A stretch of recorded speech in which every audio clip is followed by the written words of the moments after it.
Anyway, my name is Peter Shankman, and I don't have slides or any sort of presentation. I'm going to tell a couple stories if it's interesting, because I'm just not a big fan of PowerPoint. If you have to use PowerPoint to tell your story, you need to become a better storyteller.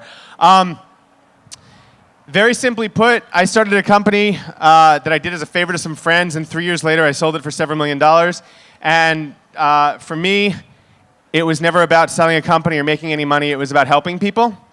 And I know that there are a ton of entrepreneurs and startup people in the audience. There are people who have ideas for startups. There are people who are in the middle of doing startups. There are people who are halfway through the process. And I just encourage you to think about creating stuff that helps people as opposed to creating stuff because it's an easy way to make money. Because number one, it's not an easy way to make money. And number two, the world needs more of people that can help and want to help other people and want to solve problems, because the customer experience is what is going to run the economy for the next 50 years. And currently, the customer experience is complete and utter shit. It is complete and utter shit, and I'll be the first person to come out and say that. It is garbage. There is absolutely the quality of customer service and what we expect in this country and in this world has vanished beyond belief. And I could tell you story after story after story of companies that don't get it, but I don't want to bring you down that much. All I will say is that people don't get it either. Yesterday, I flew from San Francisco back to New York with my 3-year-old daughter. And I spend about 250,000 miles a year on a plane, so I am constantly flying. And I was upgraded, and my daughter was upgraded. And so she's 3 years old, and we walk into first class, and I'm watching other people come in, and they all see the 3-year-old, and they're, oh, fuck, 3-year-old. I'm in a business class. I have to be with a fucking 3-year-old. And mind you, she didn't make a sound the entire trip because I had Peppa Pig, but the guy I was in 1A and she was I was in 1C and she was in 1D, and the guy in 2B right behind us gets on the plane, takes off his jacket, and says to the flight attendant in full volume of everyone in first class, "I'm just getting over a very bad stomach issue, so I'm going to be throwing up this entire flight. If you could give me a bunch of bags, that would be great." Yeah, but my 3-year-old is going to cause you shit. So think about that as the bar being so incredibly low that the stuff we create can be awesome if we just take a few seconds to listen to the customer first. And so there are 4 very easy ways to do that, and I'm just going to give them to you. The first way, and this is all stuff that I learned from selling HARO. This isn't stuff out of a book, or this is actually stuff that mattered. At the high point of Help a Reporter Out, for those who don't know what it is, it's a free email service that connects journalists with sources around the world, that allows sources and startups and people like you to get free press, and allows journalists to find sources for free, no charge. And at the height of Help a Reporter Out, I was sending out 1.3 million double opt-in emails Monday through Friday every single day. So we were sending out 3 Help a Reporter emails a day, which for the number of audience we had equated to about 1.3 million double opt-in, no spam emails every single day. And we had a 79% open rate, which is obscene, and I will never have again for anything I ever do, which is cool. The reason we did that was because for 3 years that I ran the company before it was acquired, every single email that went out for HARO didn't come from do not reply at don'tanswerthisorwe'llkillyou.com. Every single email that went out came from peter@shankman.com, which is still to this day my own personal email. If you had a problem with HARO, if you had a question that you wanted answered, if anything wasn't working, or if you needed advice, you simply hit reply. So I spent 3 years in front of my computer answering email for 95% of my day. When HARO was sold, it was sold for a lot more money than I ever thought it was worth, because the company that bought it researched the customers we had, and every single customer said that they felt invested and they felt like they mattered. Yes, it's a Phantom 3 drone over your heads. Get used to it. Welcome to 2016.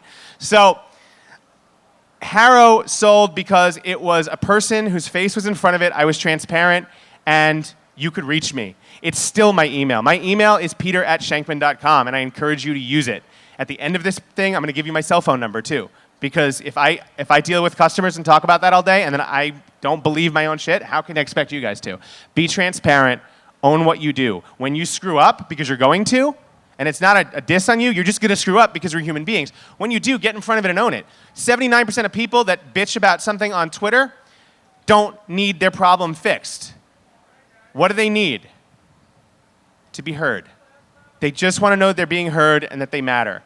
So when they're bitching at you, when they're complaining at you, reach back out to them and say, we hear you. Fix the problem. Gain those zombie loyalists. I wrote a book called Zombie Loyalists about all this. Gain those zombie loyalists and they will do your PR for you. They will tell you how awesome, they will tell your customers how awesome you are.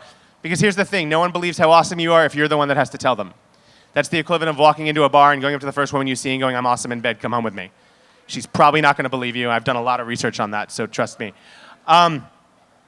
But that's the first rule, be transparent and authentic. The second rule is be relevant.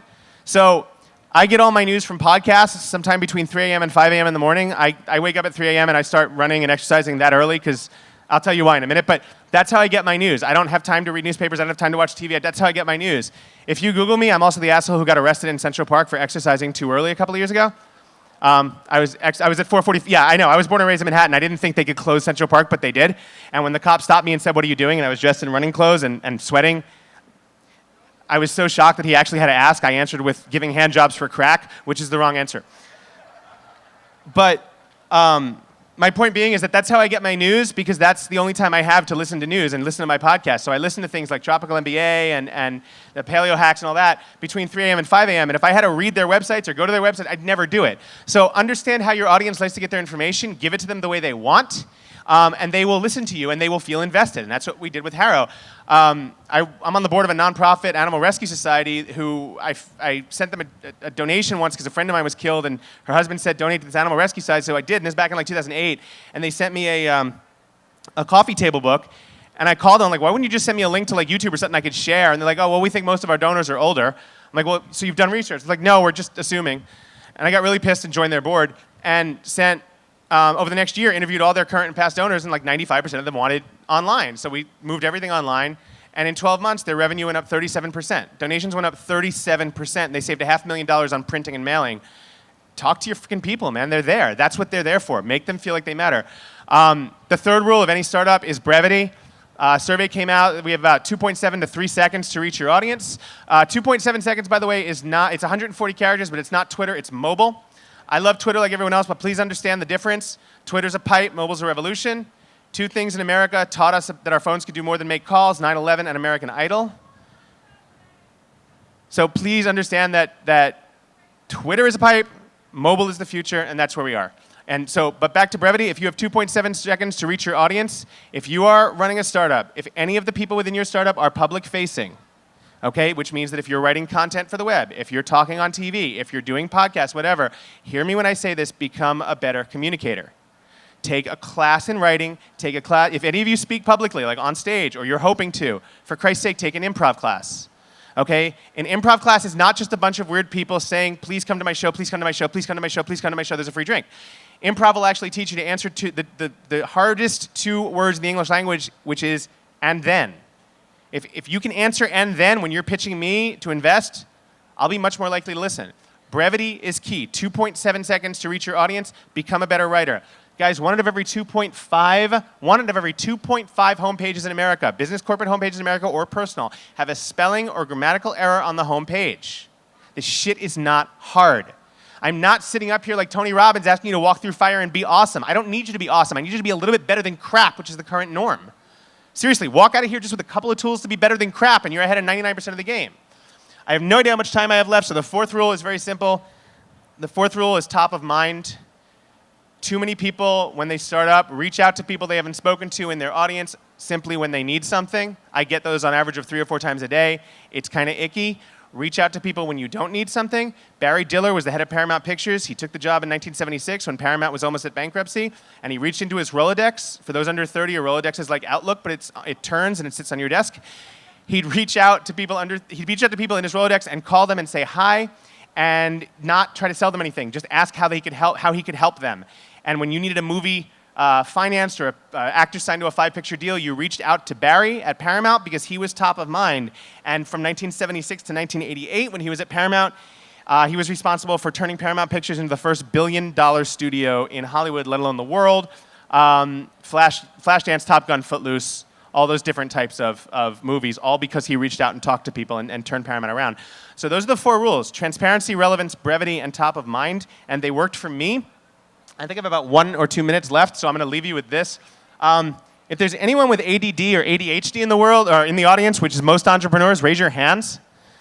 Okay, so I have what's currently one of the top podcasts on iTunes about using ADHD as a gift. It's called Faster Than Normal. I strongly encourage you to download it because here's why. These are Faster Than Normal wristbands. Come get them. I'm happy to give them to you. Here's why, and this is not just applying to ADHD. This is for everyone. Entrepreneurship can be a lonely goddamn road. And in the past 18 years that I've been an entrepreneur, I've lost 3 friends in the entrepreneur space to suicide because they all felt like they had no one to talk to, and that's a bullshit fucking reason.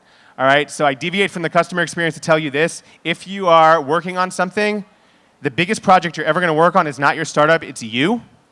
And the concept of self-care is not talked about anywhere near enough in the entrepreneurial world. If you're not putting on your own oxygen mask first, how the hell can you be expected to help others?